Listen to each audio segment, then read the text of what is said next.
Inside a sealed Supreme Court chamber in D.C., Congresswoman Jasmine Crockett faces off against Justice Leandra Kruger over a voting law that quietly erased 44,000 minority ballots across the South. Jasmine presents hard data and sworn testimony until Kruger leans back, lets out a cold laugh, and calls her arguments emotion, not evidence.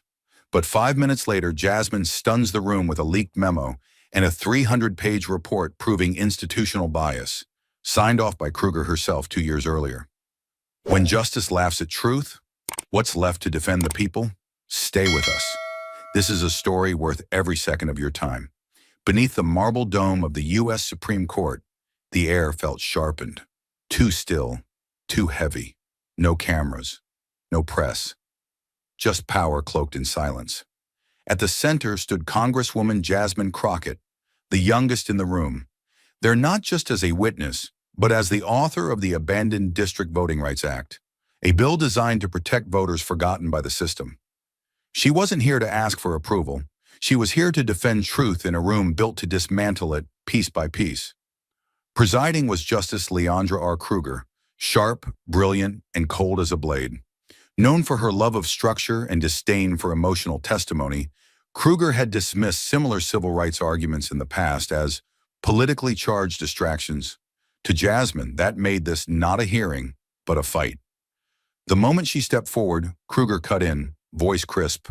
Congresswoman, the court would appreciate a focus on legal substance, not advocacy. A smirk flickered. Barely there, but enough. Jasmine clocked it. The arrogance, the dismissal, the performance of neutrality. Jasmine drew a breath and steadied herself. Justice Kruger, she said evenly, what's happening in abandoned districts isn't politics. It's people being erased under the cover of paperwork. I won't sanitize that truth just because it makes the court uncomfortable. The chamber froze. That was the line. The first shot. Kruger narrowed her eyes. The real hearing, the real war had begun. And just as the room began to lean in, sensing that something real, something raw, was about to unfold, the scalpel came down. Congresswoman Crockett, the court requests that you skip the narrative introduction. Justice Kruger interrupted, her voice smooth but surgical. We're here to assess the law, not listen to a campaign speech.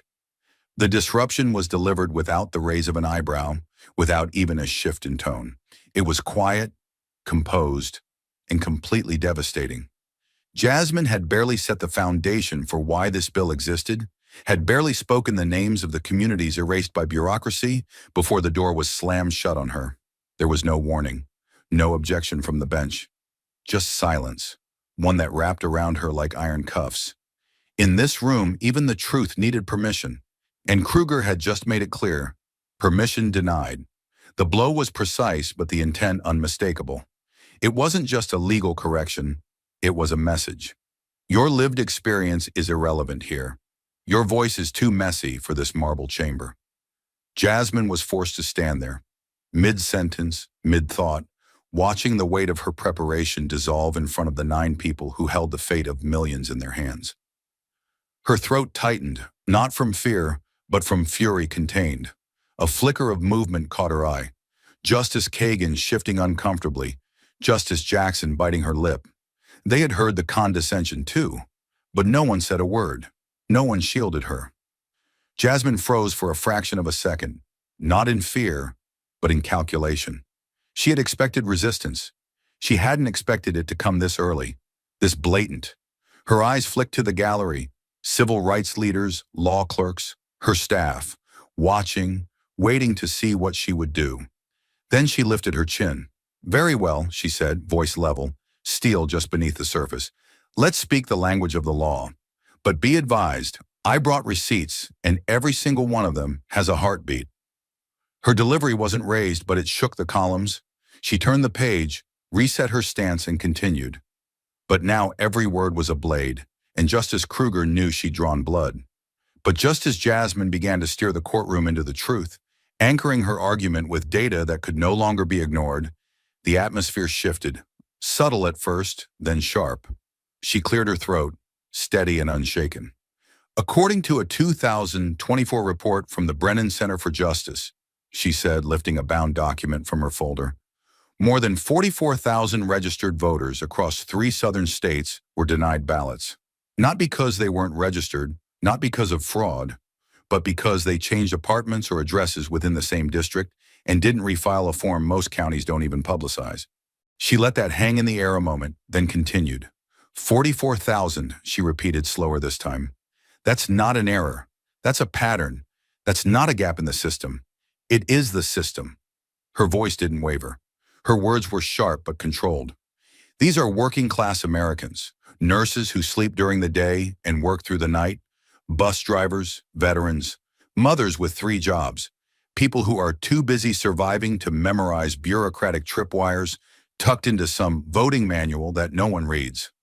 Then she paused, not to hesitate, but to let it sink in, to allow the court to feel the full weight of what 44,000 unheard voices might sound like.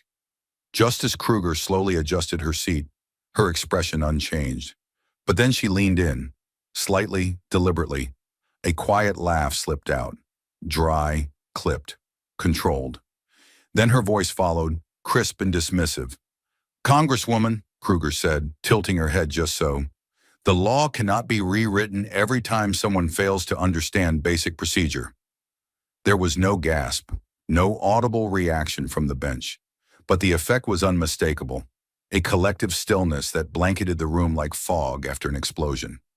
It wasn't what Kruger said, but what she meant, that the failures of the system were not the court's concern, that the disenfranchised were not victims, but amateurs, that the law wasn't meant to bend toward justice, but to preserve itself. Jasmine didn't look away, but the back of her neck prickled, not with fear, but with something colder, recognition.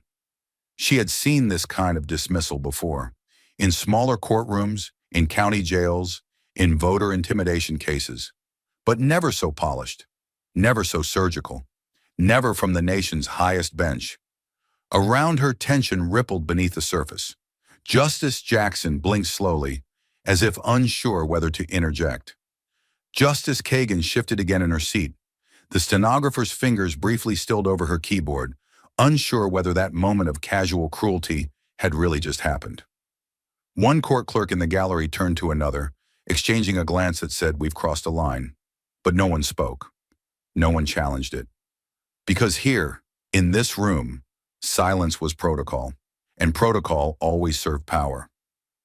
What made the moment so cutting wasn't just the dismissiveness, it was the accuracy with which it hit.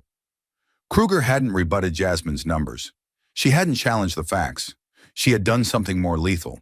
She had declared them irrelevant. Not wrong, just beneath the threshold of mattering. The implication rang out louder than her words. If people don't follow the process, their votes don't count. End of story. The cruelty was in the calm, in the idea that the system wasn't broken, it was working exactly as designed.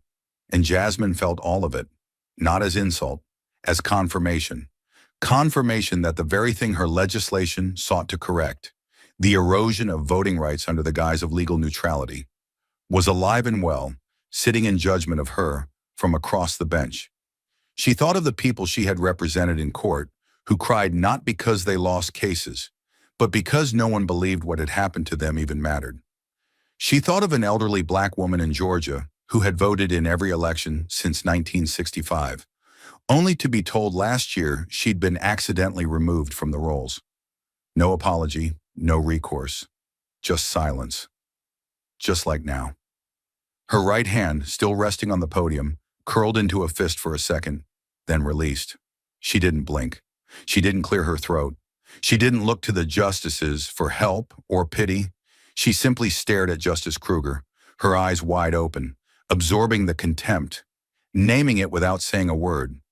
Then she reached for her notes, not to read them, to fold them, slowly, deliberately, as if she were sheathing a blade she no longer intended to use. Not because it wasn't sharp enough, but because the fight had just changed. She placed the folded speech to the side of her binder, hand resting flat against the wood of the lectern, breathing through the fire rising in her chest. She had prepared that speech for weeks, revised it through the nights, edited it with constitutional scholars, civil rights attorneys, statistical experts. But none of that mattered now, because the truth was not in the script. The truth was in the silence that followed Kruger's smirk, and it was louder than any argument she could make. She didn't need to be told what had just happened. Kruger had drawn the line, not in the law, in the air between them, the kind of line meant to say, "Your voice doesn't belong here," and Jasmine calmly, without raising her volume or changing her stance, crossed it. Not with fury, with intent. And from that moment forward, nothing about this hearing would follow the rules. Not hers, not theirs, not anymore. And in the heavy silence that followed Justice Kruger's clipped remark, the room revealed more than its marble walls ever could. The damage wasn't loud. It didn't need to be. It was delivered with the kind of cool, practiced authority that made it even more dangerous, because it sounded reasonable, civil, neutral. But Jasmine Crockett had spent her entire career recognizing violence in polite forms. And this was institutional violence wearing silk gloves. The kind that turns disenfranchisement into a footnote. The kind that pretends erasure is just procedure. The kind that smiles while closing doors in people's faces and calls it law. Jasmine didn't need time to process it. She'd heard it before, just never from this height. Never with this much insulation. Her hands were still at her sides, but her back straightened slowly, deliberately, until she was standing at her full height. The kind of posture born from years of having to prove, over and over, that she belonged in rooms that were never built for her voice. Her gaze didn't waver. It rose, level, unwavering, and met Kruger's with a force that neither blinked nor bowed. Her face was calm, but there was steel behind her eyes, and it was unmistakable. Jasmine Crockett was not about to play the part of the polite petitioner anymore. Not when the stakes were this real. Not when people's rights were being reduced to administrative errors in front of the most powerful bench in the country. Her voice came low but steady, cutting through the chamber like a slow-burning fuse. "I didn't come here to appease legal theory," she said, her words crisp and measured, spoken not for effect, but for record. "I came to speak for the thousands of voters who have been silenced, not by violence, not by intimidation, but by the quiet, cruel weight of policy dressed up as order." The room didn't move. No chair creaked, no paper rustled, but tension pulsed through the stillness like a live wire. Jasmine stepped slightly forward, not out of defiance, but purpose, staking claim to space that had tried, since her first word, to shrink her into compliance. "They followed every instruction," she continued, voice rising a half step. "And yet, when they reached the ballot box, they were told they no longer existed because they moved, or their name was misspelled, or their polling place closed without notice. And now this court sits here and asks whether they failed the system or whether the system failed them." She paused, not because she faltered, but because she wanted her next words to land. "Justice Kruger, you may call that misunderstanding. I call it betrayal. And if this court cannot see that, then maybe it's not the people who need to be re-educated. Maybe it's the institutions." Her eyes stayed locked on Kruger. No anger, just clarity, the kind that comes from carrying the weight of 1,000 stories no court had ever bothered to read. She wasn't arguing anymore. She was bearing witness. And whether they listened or not, she would not be erased. And if the court still believed that Jasmine Crockett had come armed only with passion, they were about to discover the weight of what she carried. Her truth wasn't theoretical. It had names, faces, receipts, and wounds that could not be redacted. Slowly, deliberately, she set aside the final page of her written statement and reached for a separate folder, worn at the corners, heavy with the stories of people the law had rendered invisible. The courtroom was still, but the tension had turned electric, as if even the wood beneath her fingers recognized what was about to break loose. She looked up, not at the justices now, but at the court recorder, making sure every syllable would be etched into history. She drew a breath, not for composure, but for gravity. "You asked for evidence. You'll get it," she said, her voice unwavering. "These are sworn affidavits collected from across 5 states, each one a story of a citizen who did everything right and was still turned away." She held the first one up. "Latasha Gibbons, 61 years old, Atlanta. Voted in every election since Reagan. Showed up on time. Had her ID. Polling place had been moved without notice. Website still showed the old location. She missed the voting deadline by 17 minutes. She cried in her car for 2 hours before driving home in silence. Next page. Marcus Hill, Army veteran, Bronze Star, registered to vote since returning from Afghanistan, purged from rolls with no notification. He wore his dress blues to vote, got told he no longer existed in the system. Next. Carla Ruiz, single mother, bilingual, worked double shifts cleaning hospitals during the pandemic, missed the ID renewal deadline by 5 days. Her provisional ballot was rejected with no explanation. That was her first time voting. She said it would be her last. Jasmine didn't dramatize. She didn't embellish. She just kept going. Each page a blow. Each voice a match struck against the cold indifference in the room. She didn't ask for sympathy. She demanded recognition. These weren't outliers. They were patterns. Then she lifted the remote control from the lectern. The court's digital screen, rarely used in such proceedings, flickered to life behind her. No narration, no music, just video evidence. Time-stamped, verified, unedited. An elderly black woman with trembling hands holding her expired state ID. I haven't driven in years, but I still pay taxes. I still pray. I thought I still had a voice. Her words cracked like glass under pressure. Then came the next. A Latino college student, eyes sunken with exhaustion. They told me I had to vote back home, 3 hours away, but I'm a full-time student with no car. I didn't know trying wasn't enough. Jasmine paused the clip. The frozen frame hovered over the court like a silent witness no one could cross-examine. She turned back to the bench, her voice lower now, like the calm before something breaks. What you're looking at aren't glitches or administrative mistakes. They're the real-time consequences of legislative indifference dressed in legal decorum. These people didn't misunderstand the system. The system was built to misunderstand them. No one spoke. No one moved. Even Justice Kruger sat more rigid than before, her usual composure suddenly still. Stone, not steel. Jasmine let the silence stretch just long enough to hurt. Then she stepped forward 1 inch. Not enough to breach protocol, but enough to make clear she wasn't done. And if this court doesn't see what this really is, if you keep calling these incidents statistical noise, then you are asking the wrong questions and defending the wrong thing. She didn't blink. Because what these affidavits, these faces, these lives prove is simple. This is not just about voting access. This is about whether dignity is conditional.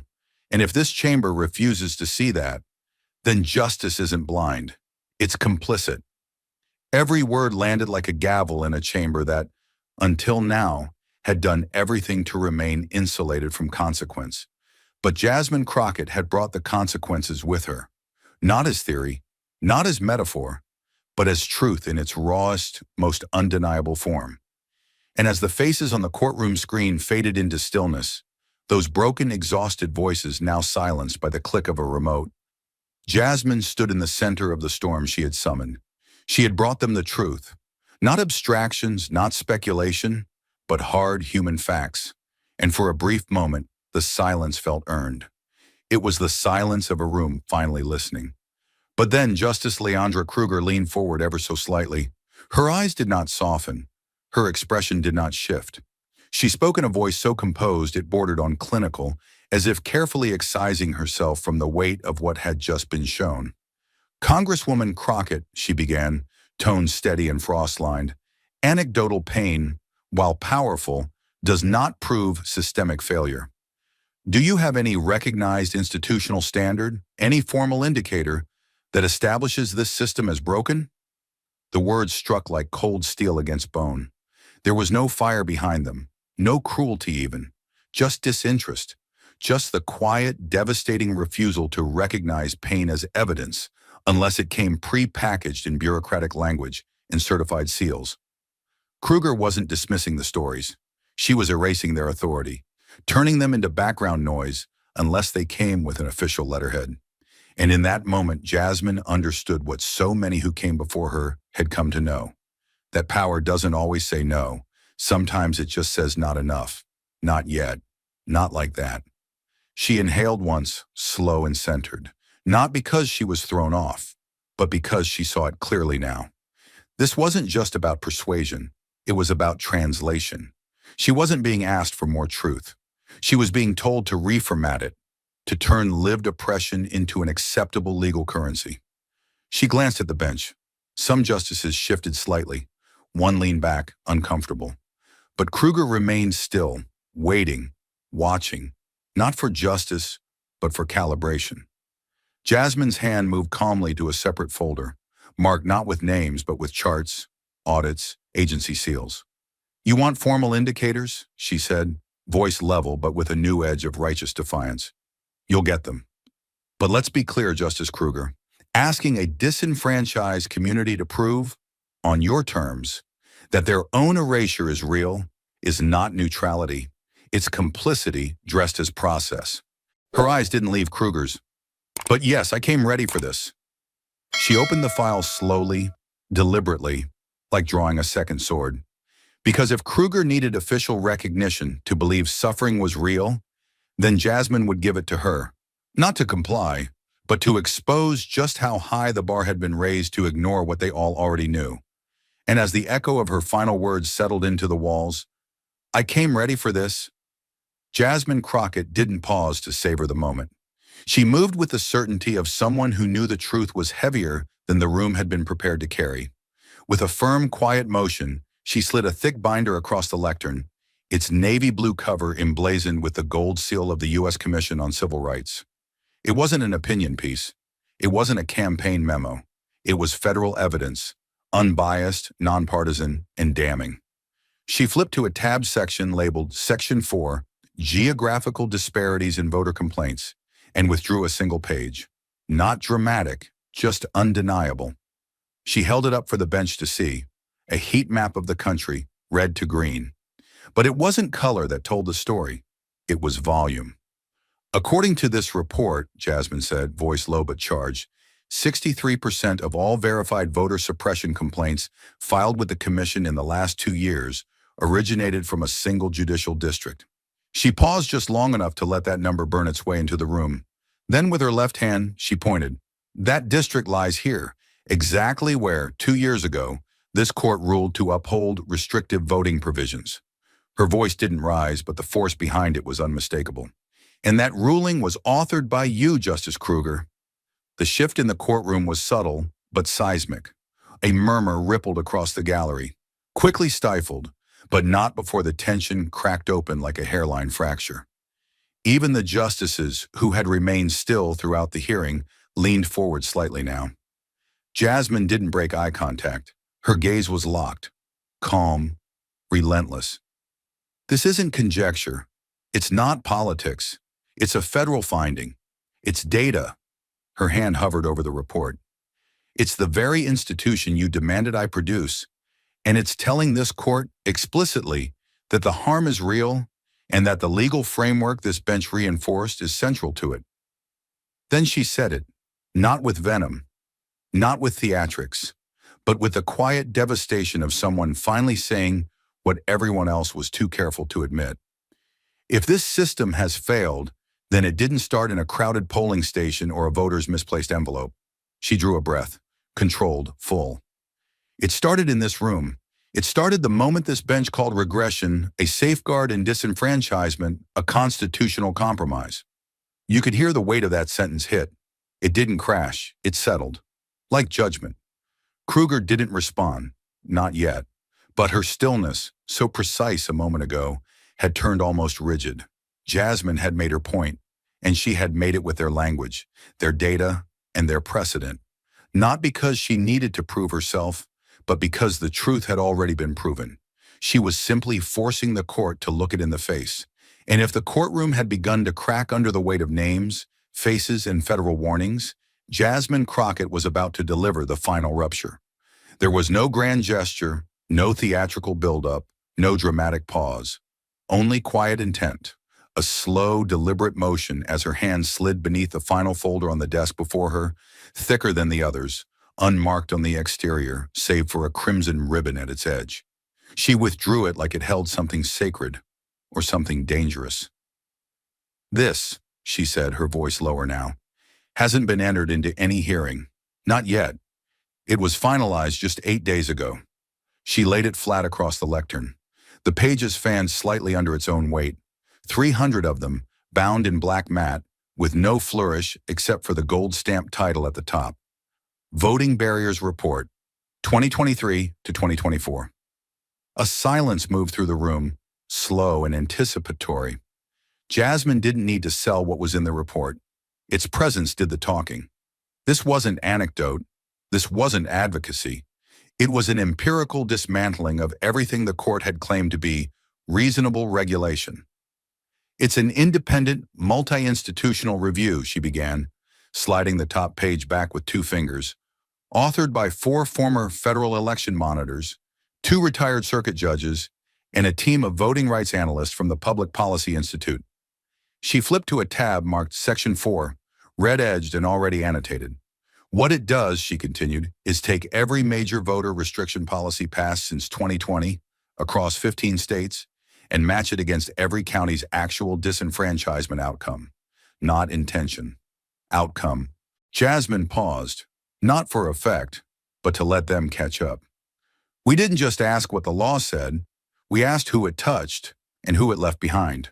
She turned the report toward the bench, letting the first full-color map face the justices. It was a gradient heat map of voter roll purges by zip code. Blue for low purge rates, yellow for moderate, red for severe. Some counties were glowing, some were bleeding. Over the 2-year period, she said evenly, our team found that more than 70% of all voters removed from rolls without formal notification belonged to just 3 racial and ethnic groups: Black, Latino, and Native American. She tapped the figures at the bottom of the page. Of those, 83% did not know they had been removed until they arrived to vote. They received no letter, no call, no email. They didn't disappear because they moved. They disappeared because the system was built to forget them. She let her hand fall back to the podium. The algorithm used in Jefferson County's registration database, for example, was designed to flag names that hadn't voted in 2 cycles. Sounds fair, right? She looked up now, speaking directly to the bench. Until you factor in which neighborhoods were redlined for decades, which zip codes lost polling sites, which areas had mail delays. Suddenly, it's not a math formula. It's a map of who gets to speak and who gets silently deleted. She flipped to another page, this one a table. It compared rejection rates of voter applications by income bracket and ZIP code. In high-income, majority-white precincts, she said, her voice sharpening, rejection rates averaged 1.8%. In low-income precincts, largely Black and brown communities, it spiked to 12.6%. Not because people filled out forms incorrectly, but because the forms were more likely to be flagged, more likely to be returned, more likely to require an ID that cost time and money to obtain. She looked out across the chamber, not seeking approval, but charging it with witness. 17 different policies across multiple counties, each one claiming to be administratively neutral. But when applied in the real world, they produce harm that doesn't just correlate with race and income. It targets them. She turned to the final section of the report. This one marked Comparative Constitutional Framework. It was dense, dozens of footnotes, citations from past Supreme Court rulings, including several authored by sitting members of the bench. This section, she said, tapping her finger once on the heading, traces the legal language of today's restrictions, ID laws, registration purges, absentee ballot limitations against laws struck down in the Jim Crow era. She looked up again. And you know what we found? She didn't wait for a response. The vocabulary changed. That's it. She drew in a slow breath, not out of exhaustion, but out of restraint. Her voice was still low, still composed, but every sentence felt like it was pulling the chamber tighter. We took a 1957 literacy law from Louisiana, deemed unconstitutional in 1965, and ran it against a 2023 voter ID statute from Jefferson County. The linguistic structure was nearly identical. One used qualification standards, the other used identification thresholds. But both served the same purpose: to make voting conditional upon bureaucracy that disproportionately excluded the same communities. Her hand closed the folder gently, like laying a file over a fresh wound. "And let me be very clear," she said, her tone heavier now, her gaze unwavering. "This is not about left or right. This is about access versus obstruction, about dignity versus dismissal, about whether this court is willing to admit that just because a law is written in neutral ink doesn't mean it lives that way on the ground." A long moment passed. No justice spoke. Even Kruger, who had spent the last hour parrying each moral thrust with clinical skepticism, sat unmoving. Jasmine stepped back slightly from the lectern, letting the report remain open before them. "I came here with affidavits, with testimonies, with commission data, and now with a 300-page report that shows, in plain terms, that what we're seeing is not happenstance. It is calculated exclusion, coded into policy, hidden behind spreadsheets." She looked down briefly, then up again, her voice softening without losing a shred of strength. 70% of those disenfranchised didn't even know they were gone. They didn't fail the system. The system failed them, and it did so quietly. That's what makes this worse than the past. Not because it's louder, but because it's designed to be invisible. And if we continue to pretend that because something is equal on paper, it's equal in practice, then we are not upholding the Constitution. We are hiding behind it. Then finally she rested both hands flat on the lectern and let the weight of it all speak for her.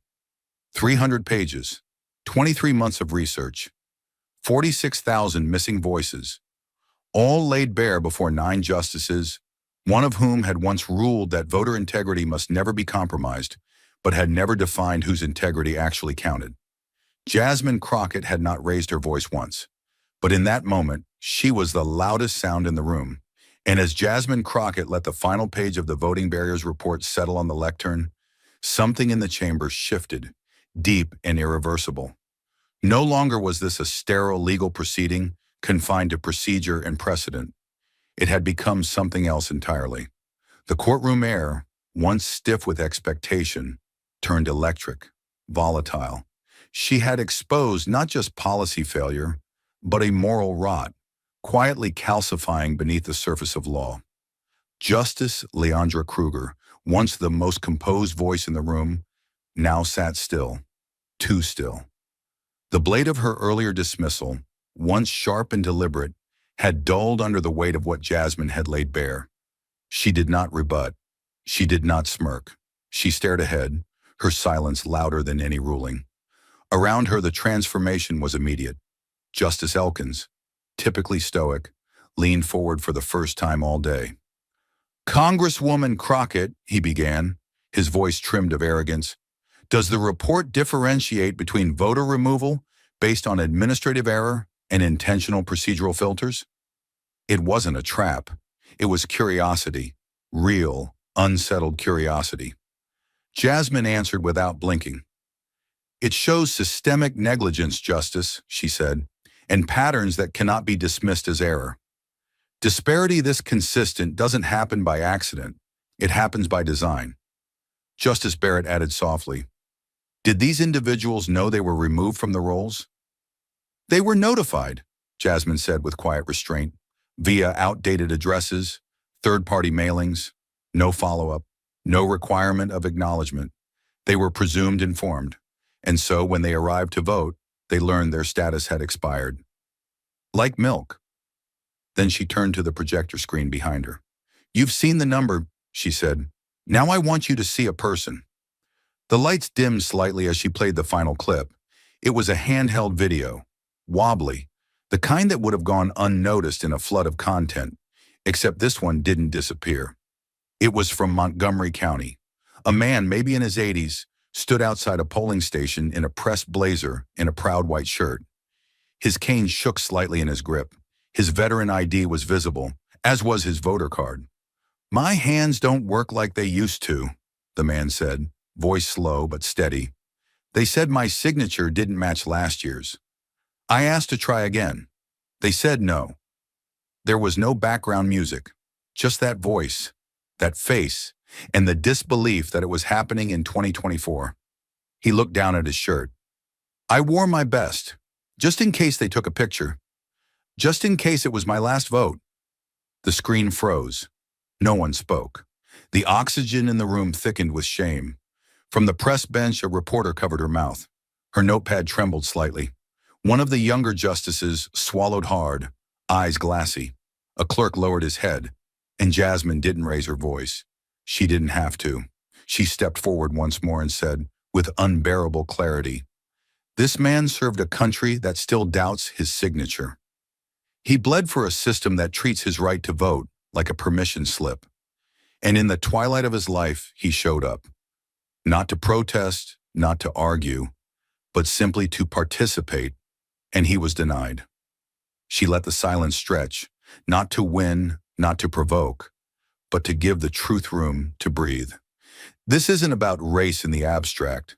This is about dignity, and it's on your docket now. There were no objections, only reckoning. And when the courtroom had grown silent, no longer in awe but in dread, Jasmine Crockett made her final move. It was not theatrical. There was no raised voice, no dramatic gesture. Instead, she bent slowly, deliberately, and retrieved a manila folder from beneath the second stack of binders on her desk. Its label was handwritten, faint but unmistakable. Exhibit 47, Unredacted Internal Correspondence. The paper inside wasn't thick. It wasn't glossy, but it might as well have been a live grenade. "This document," she said, her voice low but cutting, "was never intended for public view. It was submitted under sealed subpoena during a civil rights action in Louisiana. I'm presenting it here today because the time for secrecy has expired." She slid the page onto the overhead projector. The screen behind her blinked, then displayed the contents. Raw, unfiltered, unedited. Subject: Early Voting Adjustment Proposal from Euro, redacted at stateelections.gov, to Regional Election Ops Committee. Date: October 19th, 2022. 10:42 a.m. Body: Data suggests reducing early voting by 48 hours could help mitigate crowd flow in minority-heavy precincts. Worth considering. Less chaotic, easier to process, fewer complications. A gasp didn't erupt, but something heavier did. A collective intake of air that never made it back out. Even the sound technicians froze. Journalists' pens stopped mid-scratch. One clerk covered her mouth. On the bench, Justice Kruger's head didn't move, but her jawline tightened ever so slightly. Jasmine let the words hang like smoke in the rafters. Then she spoke, not louder, but lower, more exact. "This email," she said, "is not a relic of the 1950s. This was written less than 2 years ago. It wasn't sent by a fringe actor or a rogue administrator.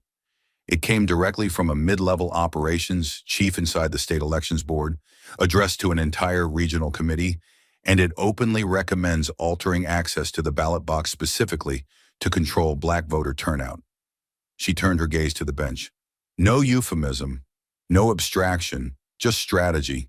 Quiet, sanitized, executed. Jasmine paced slowly, 3 steps forward, then stopped. This is what systemic bias looks like in real time. Not in headlines, not in op-eds, not in law school hypotheticals, but in government email threads that nobody was supposed to read except those trained to see voters as obstacles. Her voice, though even, had hardened. Each word was a blade.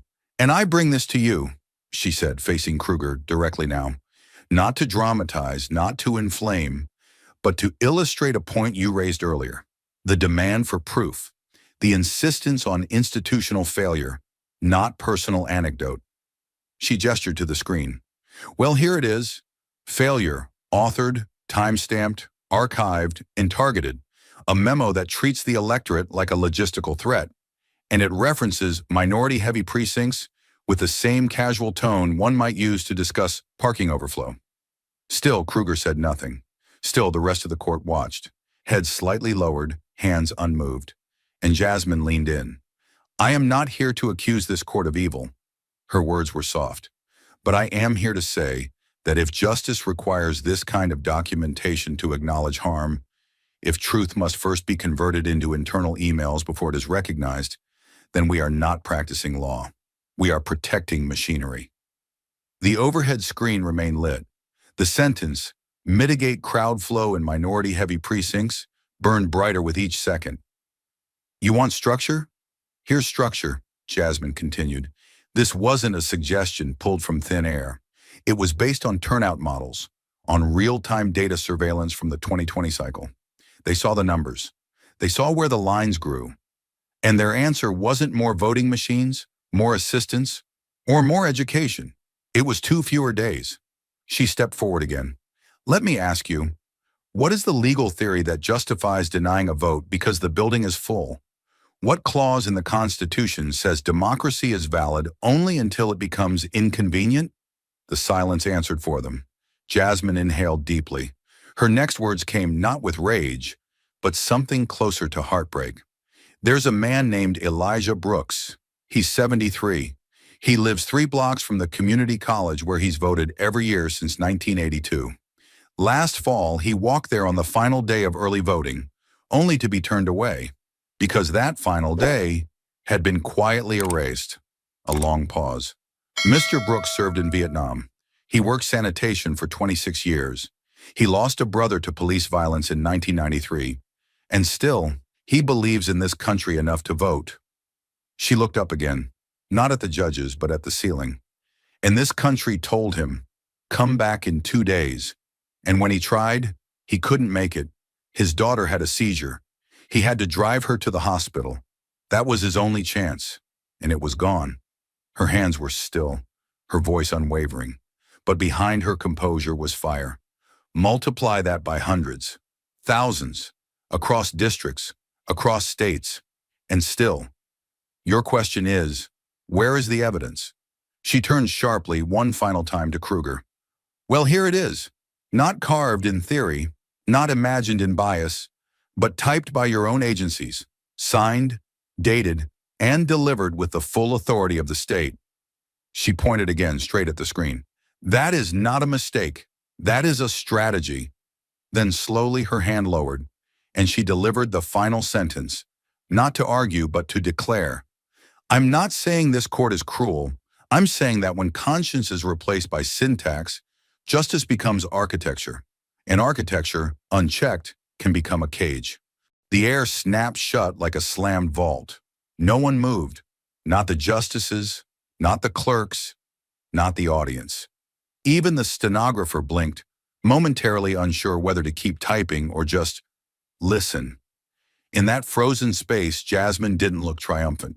She looked exhausted, as though she had just carried the weight of 10,000 unheard voices up a mountain and placed them quietly on the court's doorstep. The projector still hummed, the line still burned, and justice, at least for a moment, could no longer pretend not to see. The lights in the courtroom dimmed slowly as the projection screen faded to black, but the silence it left behind was deafening. Jasmine Crockett's words still hung in the air like dust caught in late afternoon sun. Undeniable, invasive, and too heavy to sweep away. No gavel was struck. No verdict was read. The justices whispered amongst themselves, but no motion followed. The courtroom remained suspended, like the breath before a scream. It was the first time in 2 decades that a federal argument concluded without even a cursory statement of under advisement. There was no promise of a timeline, no ruling, no closure. The room emptied in silence, and yet beyond the oak-paneled walls and vaulted ceilings of the nation's highest court, a different kind of motion had already begun, one that could not be reversed by tradition or hierarchy. Jasmine left the building surrounded by reporters, but she offered no further statements. Her message had already been delivered with a force more unrelenting than any post-hearing spin. This wasn't about narrative anymore. It was about what would follow. Then came the week of silence. 7 days. No comment from the court, no leak, no scheduling notice. Just a void where outrage and celebration both tried to take root, but found no ground, until the 8th morning. At 6:43 a.m., a sealed memorandum was entered into the Supreme Court's internal docket system and immediately flagged urgent. It bore the signature of Justice Leandra R. Kruger, and its subject line was stark. Recommendation for expanded evidentiary review in R.E. Crockett v. SEC. The content was brief but earth-shaking. In light of newly introduced material and the substantial statistical anomalies presented under sworn testimony by Representative Jasmine Crockett, I am recommending the court, for the first time in its modern history, delay issuance of final opinion pending a comprehensive evidentiary hearing. The data presented raises concerns of systemic disenfranchisement not adequately addressed by current case law or administrative record. I further move that the hearing be public. The recommendation detonated through the legal world like a second lightning strike. Justice Kruger, who just a week prior had dismissed voter disenfranchisement data with a smirk and a clipped laugh, was now requesting that the very court she served slow its hand and reopen the gates. It had never been done, not in this century, not for a voting rights case, not after oral arguments had concluded. It wasn't just a procedural shift. It was a seismic acknowledgement that something Jasmine had said, something in the raw math of injustice she laid bare, had pierced the thick armor of legal orthodoxy and reached the nerve. By noon, media outlets scrambled to confirm. Politico, SCOTUS blog, The Washington Post. What they uncovered was even more startling. The internal memo had been co-signed by two more justices, one liberal, one traditionally conservative. They weren't issuing support for her position, yet, but they were affirming something had fractured. Something needed to be seen again, from another angle, under brighter light. Legal scholars were baffled. This is judicial hesitation, one professor said on MSNBC, and hesitation, at that level, signals fear of precedent or fear of truth. At Jasmine's office in D.C., phones rang until the cords were warm to the touch. Civil rights groups wanted statements. Universities wanted lectures. International legal councils asked for access to her slides. But she said nothing. She sat by the window, watching the fog roll over Constitution Avenue, thinking only of the one thing no judge, no title, no tradition could unsee now. The email, the line, mitigate crowd flow in minority-heavy precincts. She remembered the way Kruger's eyes flicked down the page, how they didn't narrow, didn't twitch, just went still. Still, but not empty. That was the moment Jasmine had known. The data had struck bone. Inside the Supreme Court, meanwhile, the machinery of tradition groaned. Clerks pulled historical dockets, searching for precedent to justify such a move. There was none. Not one case in the last 50 years where final arguments were paused. Not without a scandal, not without recusal. But this wasn't scandal. It was data. It was truth wrapped in numbers so clean, so unforgiving, they shattered comfort. And the memo had done something even more dangerous. It had named the source. It didn't say alleged. It didn't say disputed. It said, under sworn testimony by Representative Jasmine Crockett. The court wasn't reopening the record. They were reopening her record. Somewhere inside the Justice Department, aides started revisiting archived election complaints. Some of the very ones Jasmine had quoted. The Civil Rights Division began pulling FOIA requests they'd shelved months ago. Suddenly, the machinery wasn't grinding. It was humming. In Alabama, a local journalist uncovered a 2021 redistricting email with almost identical language to Jasmine's Exhibit 47. In Georgia, a voting rights attorney filed a last-minute motion to submit her own county's purge data to the court. In Texas, a mayor who had been quietly silenced over similar accusations went public, citing the Crockett case as his turning point. All while the Supreme Court said nothing. And Kruger? She didn't appear on camera. She didn't speak. But inside the court's confidential minutes, it was recorded that she had requested that all future discussion on the case include digital access to the raw data sets Jasmine submitted. Not summaries, not footnotes, the files themselves. It was subtle. But for Jasmine, it was enough. For the first time in 15 years, the Supreme Court had paused not to protect itself, but to reconsider whether it had failed the people. The ruling would come later, but the shift had already begun, and justice, as slow as it had been, had just learned how to blink. But even as the court shifted in ways unseen in a generation, the spotlight began to burn hotter, not on Jasmine, but on the one woman who had smirked, doubted, and then reversed course without explanation. Outside the Supreme Court, reporters crowded like vultures with notepads instead of wings, eyes glittering with anticipation, and microphones angled like bayonets. The morning after the memo leaked, the nation wasn't waiting for a verdict. They were waiting for a voice. And all their attention turned to Justice Leandra Kruger, not because she had spoken, but because she hadn't. The footage of her slight, dismissive laugh during Jasmine's testimony had now gone viral, sliced, looped, and magnified across every network. It had a soundtrack. It had a hashtag. Some called it the laugh that launched a reckoning. Others weren't so kind. Opinion pieces spilled from both sides of the aisle. Was Kruger's silence strategic or shame? Calculated or conscience cracking under truth? Outside her chambers, a storm brewed. CNN's Jake Tapper demanded a comment live from the steps of the court. Justice Kruger, do you now believe voter suppression was legally enabled under your rulings? MSNBC ran a brutal montage. Kruger's prior decisions in 2018 and 2020, cross-cut with testimony from disenfranchised voters, Jasmine's data projections, and the leaked internal memo. It ended with a single word fading on screen. Why? But Kruger, she said nothing. She walked the marble halls with eyes forward, her expression set in stone, lips a sealed vault of constitutional ambiguity. No prepared statement, no clerks dispatched, no leaks, no aides, no strategic interviews placed in cooperative publications. Only the deep, haunting void of judicial silence. And that silence screamed. In the absence of clarity, the public filled in the blanks. Satirical skits erupted online, mocking Kruger as a ghost justice who laughed in the face of disenfranchisement. Editorial cartoons showed her wearing a blindfold, not for impartiality, but to avoid seeing what she had signed. Talk radio exploded. She's either cornered or complicit, one host barked. Either way, she owes the country an explanation.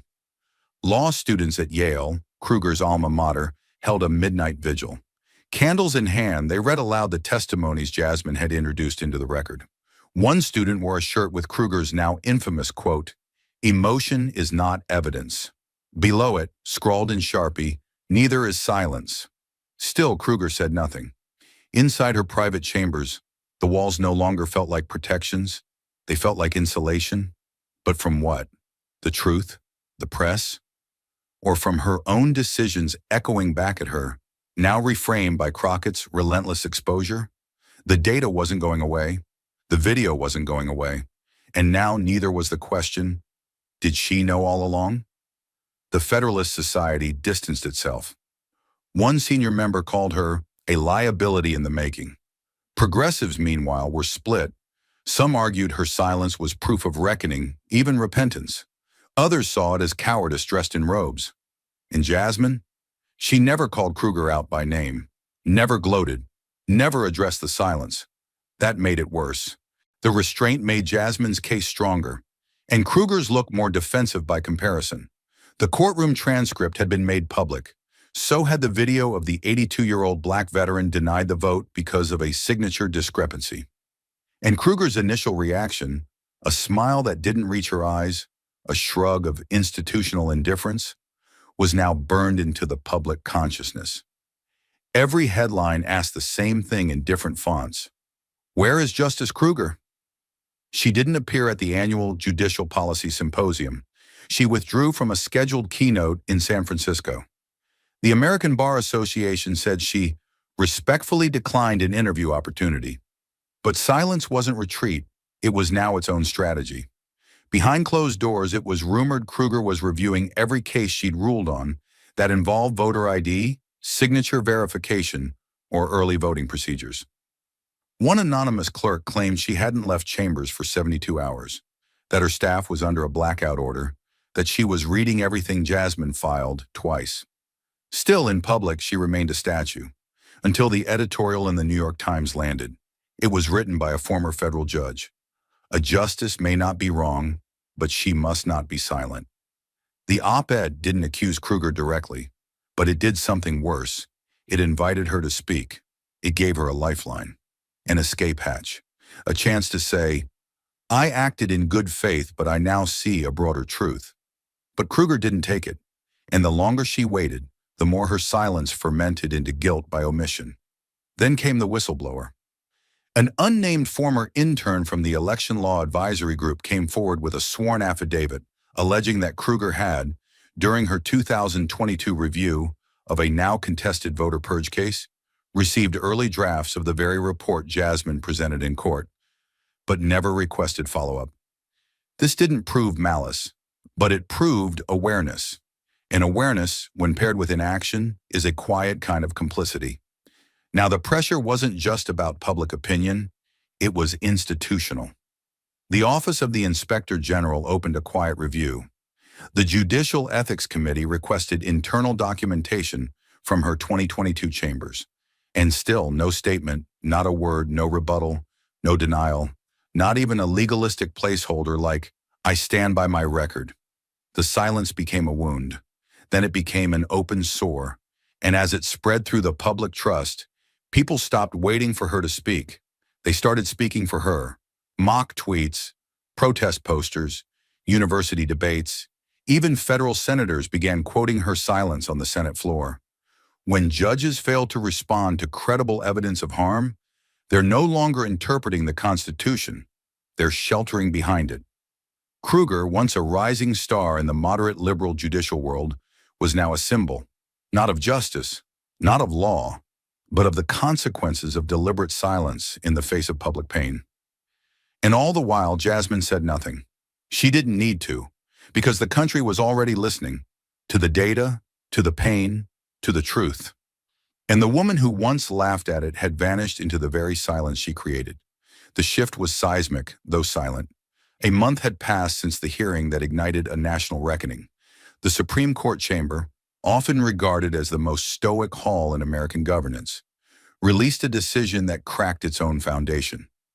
By a 7-2 ruling, the law in question, crafted under the guise of procedural neutrality but proven to suppress minority voters, was struck down as unconstitutional. The decision was sweeping, and it did not come with cold distance. It came with a fire kindled by truth too raw to ignore. Justice Kruger, who had once dismissed emotional testimony with surgical detachment, signed on in a concurring opinion. She didn't author the majority ruling, but her signature on that separate statement spoke volumes.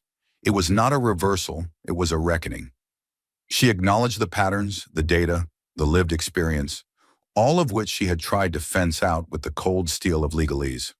Her concurring note referenced the testimonies shared during the hearing, citing grave concern over patterns inconsistent with equal access.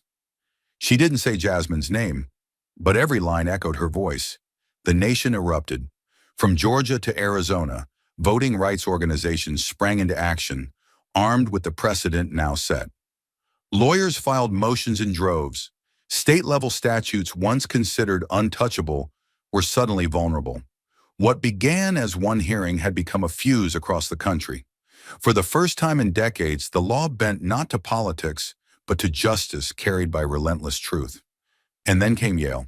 In a packed auditorium layered with oak walls and centuries of legal tradition, Jasmine Crockett stood at the podium where Supreme Court justices had once given lectures. But she wasn't cloaked in legalese. She stood as herself, a congresswoman, a lawyer, a daughter of the South, a survivor of every obstacle they'd thrown at her. Her eyes scanned the crowd, not to perform, but to confront. And then she spoke. "I didn't win because I was more eloquent. I didn't win because I had a title. I won because I brought the one thing too many courts try to hide from. Truth, not theory, not doctrine. Truth that comes from pain, from struggle, from people whose names never appear in legal journals." The silence was absolute. Behind her, the projector flickered to life. A reel of footage played, quiet, grainy, yet devastatingly real. An elderly black woman in Selma placing a ballot in the machine for the first time in 11 years. A veteran in Mississippi clutching his vote with trembling hands. A single father in Texas hugging his daughter after voting together, his reinstated registration confirmed. Tears welled in the eyes of more than one student, not from sadness, but from the realization that they were watching something bigger than history. They were watching justice no longer be abstract, Outside the lecture hall, thousands watched on livestream, on campuses, in diners, in courtrooms, in living rooms where people had lost faith. And across every screen, Jasmine's final words echoed. Truth doesn't need permission to exist, but it needs people. People brave enough to carry it where it's never been welcome. That's our job now, not just to know the law, but to demand it serves the people it claims to protect. And somewhere, in homes that had known silence for far too long, tears met ballots, and for the first time in years counted. And after the applause faded and the ballots were cast, and the justices filed back into the silence of their chambers, what remained was not just a decision or a speech. It was the tremor of something deeper, something human. Because while policy can be reversed and rulings can be rewritten, the raw truth Jasmine Crockett unleashed could not be undone. It lingered in the marrow of the courtroom and the conscience of a nation. And it forced one question, perhaps the only question that mattered anymore. What do we call justice when it forgets who it's meant to protect? That question haunted the sidewalks of Birmingham, the churches of Charleston, the buses of Atlanta. And it followed Jasmine like a shadow, not a burden, but a responsibility she had no luxury to ignore. She had walked into that courtroom with evidence, but she walked out with something more dangerous. Clarity. The kind of clarity that doesn't ask for permission, that doesn't need translation, that doesn't wait for history to approve. It just is, and it demands everything from those who see it. Because the most devastating injustice is not the kind that breaks the law. It's the kind that wears the law like armor, sterile, quiet, and deeply indifferent. Jasmine had exposed not just a broken system, but a culture of acceptable silence. A culture where paperwork mattered more than people, where an 82-year-old veteran could be discarded because his signature trembled, where an email suggesting suppression was efficient could pass for strategy. That was the war, not just voter suppression, but the very idea that justice could be reduced to procedure without conscience. And in the weeks that followed, something radical began to unfold, not in courtrooms, but in ordinary lives. A janitor in Memphis who'd stopped voting after 2 rejections made his way to the registrar's office. A teacher in rural Alabama started a weekly carpool to get her elderly neighbors to register. A group of high school students in Detroit created an app that translated voter requirements into plain English and in 5 languages. Not because they saw Jasmine win, but because they saw her refuse to yield. Because they saw, maybe for the first time, that courage can be legislative. The media called it a ripple effect. But for those who lived it, it was a resurrection. Jasmine never claimed to be a hero. In private, she said it plainly. I was just the one who wouldn't shut up. But the truth is, she did something few dared. She challenged the sanctity of silence in a room built on fear. She didn't insult the law. She reminded it of its purpose. And in doing so, she forced a truth into daylight that no robe, no ruling, no rhetoric could deny. Power that forgets people is not justice. It's control. That was the lesson. That was the fight. And it was not over. Because if one voter could be turned away for moving apartments, how many more lived in the shadows of invisible red lines?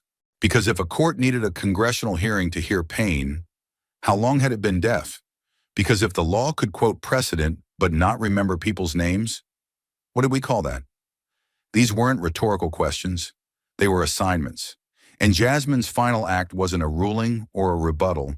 It was a challenge, not to the court, but to the country. Justice doesn't begin with a gavel, she said. It begins when someone in power is forced to listen. That lesson burned brighter than any headline, because it asked every citizen to ask themselves, not just what side of history they stood on, but who they were willing to fight for when no one was watching. And somewhere, far from the cameras, far from the court, an elderly man folded his confirmation slip. He had voted, legally, fully, and finally.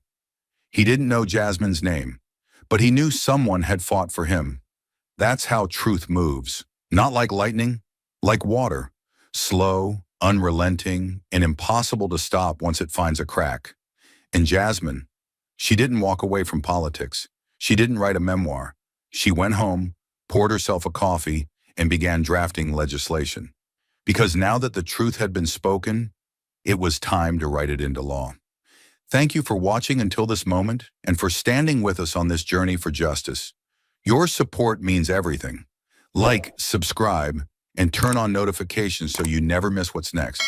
And we'd love to hear your thoughts. Leave a comment below and let us know what moved you most in this story.